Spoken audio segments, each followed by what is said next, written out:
Hi, my name is Ludmilla. I'm CEO of Blue and Green Cleaning in Boston, and I believe our industry needs more. We have to bring more material and stuff so people can understand more about cleaning, especially on the cleaning industry. We have many people that are Brazilian or Spanish. We have to bring all the community together so we can understand more the safe choice that we have, the products that we can use instead of use something strong.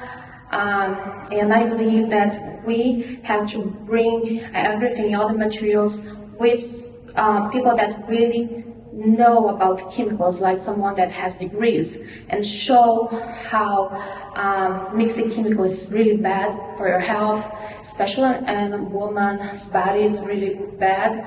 So we need to show more, promote more, do more content, and bring all the community together so we can have more safe choice decision, natural cleaning supplies instead of use strong chemicals.